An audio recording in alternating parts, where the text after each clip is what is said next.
baik. Oke, kembali lagi bersama Miss Melin di Kelas Gosip episode 38. Seiring berkembangnya zaman, pola asuh anak pun berubah. Apakah setiap orang tua mampu menyesuaikan pola asuhnya? Sebelum lanjut ke bab 1, jangan lupa klik tombol di bawahnya.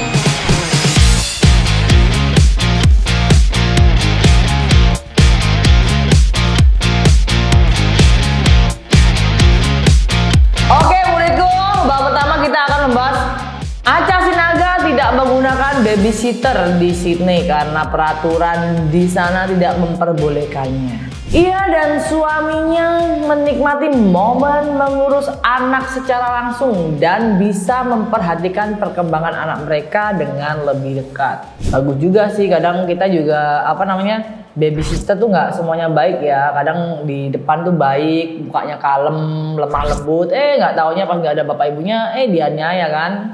Mending dirawat sendiri guys.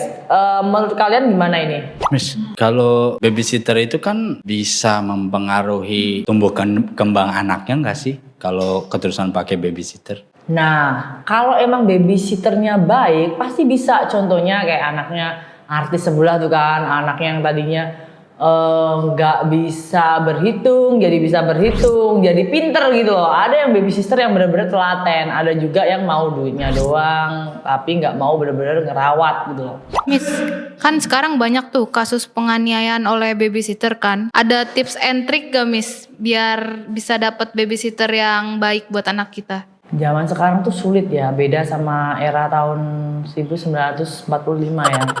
Karena kalau zaman dulu tuh orang-orang zaman dulu tuh bener-bener tulus. Kalau zaman sekarang kan banyak juga mukanya kalem, lemah lembut. Tapi Miss, ada kasus si anaknya justru lebih dekat sama babysitternya daripada sama ibunya. Ya itu bisa juga, itu mungkin kadang ada juga orang tua yang terlalu sibuk sama pekerjaannya. Kayak di TV ya. Orang tua tuh saking sibuknya ngurus kerjaan, anaknya cuma dikasih duit doang. Tapi lama-kelamaan kan anak juga malas, mereka nggak perlu duit, mereka tuh cuma butuh kasih sayang kedua orang tua, waktu, perhatian, kasih sayang gitu loh. Jangan sampai anak kamu mendapatkan perhatian dan kasih sayang dari babysitter ini gitu loh. Kan kasihan juga gitu loh. Kalau misalkan orang tuanya tuh dari keluarga yang gak mampu, tapi ya sibuk kerja tuh, anaknya kan gak ada yang ngurus, itu gimana tuh Miss baiknya? Biayanya di gelandangan. Iya pasti ada neneknya lah, kamu ini pertanyaannya pasti ada neneknya, ada budenya, atau ada kakak iparnya. Anaknya gimana ya, masa anaknya jaga rumah security dong anaknya. Oh, berarti artinya kalau misalkan orang tuanya sibuk tapi keadaan ekonomi keluarga pas-pasan, bisa dulu sama keluarga. Ya bisa juga titipin keluarga, maksudnya keluarga yang benar-benar mau ya, jangan keluarga yang oh iya nggak apa titipin, ntar udahnya di belakang diomongin. Ya, oke, cukup ya. Untuk bab 1 udah selesai. Kita lanjut ke bab selanjutnya. Oke sayangku, di bab 2 kita akan membahas Vitalia Sesha jadi orang tua asyik, berharap dua putrinya tahu batasan nakal.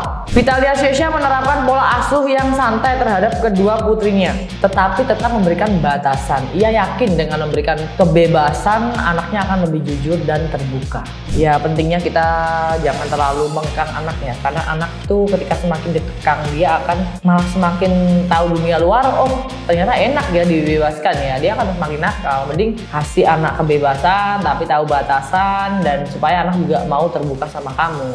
Miss, pola asuh yang santai itu santainya kayak gimana sih? Pola asuh yang santai ya, kamu misalkan anak kamu main, terus kamu lagi berenang, ngopi, nah itu pola asuh yang santai gitu.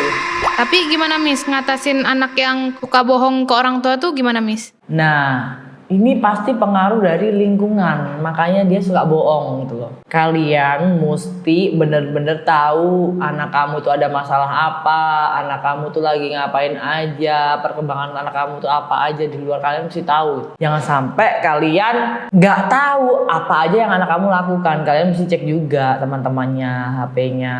Karena lingkungan luar tuh sangat berpengaruh ya pada perkembangan anaknya. Tapi kan ada juga Miss, lingkungan luar tuh yang mempengaruhi justru pengaruh baik. Ya ada juga. Iya makanya Miss bilang tergantung lingkungannya seperti apa. Tapi kalau misalnya ada anak bergabung di lingkungan yang kurang baik, supaya dia tahu menghindarinya gimana Miss? Siapa tahu dia observasi. Boleh aja dia mau tahu, berarti kan dia rasa ingin tahunya besar ya, tapi jangan sampai dia mencoba gitu loh, karena itu nggak bagus. Oke, kita lanjut ke bab 3 ya. Di bab 3 ini kita akan membahas. Dulu di Cibit cuma petani, tapi punya 10 anak. Kini semua sukses jadi guru TNI dan pelaut. Wow. Anak-anak dari pasangan petani berhasil meraih kesuksesan meskipun awalnya dituduh tidak mampu dengan penghasilan petani yang terbatas. Kisah ini menjadi bukti bahwa dengan usaha dan doa tidak ada yang tidak mungkin untuk meraih keberhasilan.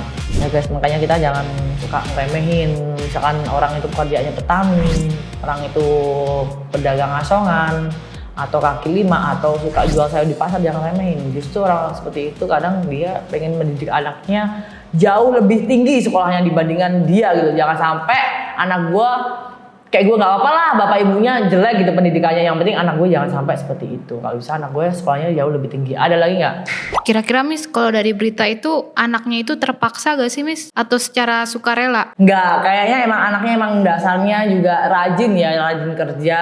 Terus juga dia juga ngelihat orang tuanya sebagai seorang petani, mungkin dia ingin mengangkat derajat keluarganya, makanya dia mau mewujudkan atau mengangkat derajat keluarga. Miss, itu kan orang udah kerja keras, belajar, sungguh-sungguh tekun. Nah, keberhasilan itu ada unsur keberuntungan gak sih, Miss? Ada juga. Misalkan anak itu bukan dari kalangan orang kaya, tapi suaranya bagus, dibawa ke Jakarta, diadopsi, kan, diorbitkan, kan, akhirnya terkenal kan, menghasilkan, dapat duit. Berarti unsur keberuntungan juga ada dong, Miss. Makanya itu aku bilang keberuntungan sama dengan bonus. Itu bener gak? Dia tuh udahlah, gua mah segini aja, gua nungguin keberuntungan aja untuk sukses, itu bener gak? Nggak bener juga, keberuntungan juga tidak hanya kamu diem terus tiba-tiba kamu diangkut orang, enggak. Kamu juga mesti usaha juga, kamu juga mesti membangun dalam dirimu. Yang bikin kamu sukses itu bukan orang lain, tapi orang lain hanya membantu gitu, hanya membantu. Dah niatnya ini dari dalam dirimu sendiri. Kalau dalam dirimu orang lain membantu tapi dalam dirimu nggak ada niatan untuk sukses, ya susah. Oke.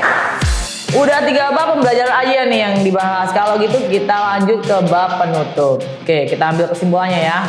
Pentingnya pemilihan pola asuh yang tepat pada anak, karena pembelajaran pertama dimulai dari rumah. Oke, makasih udah ikutin kelasnya Miss dari awal sampai akhir.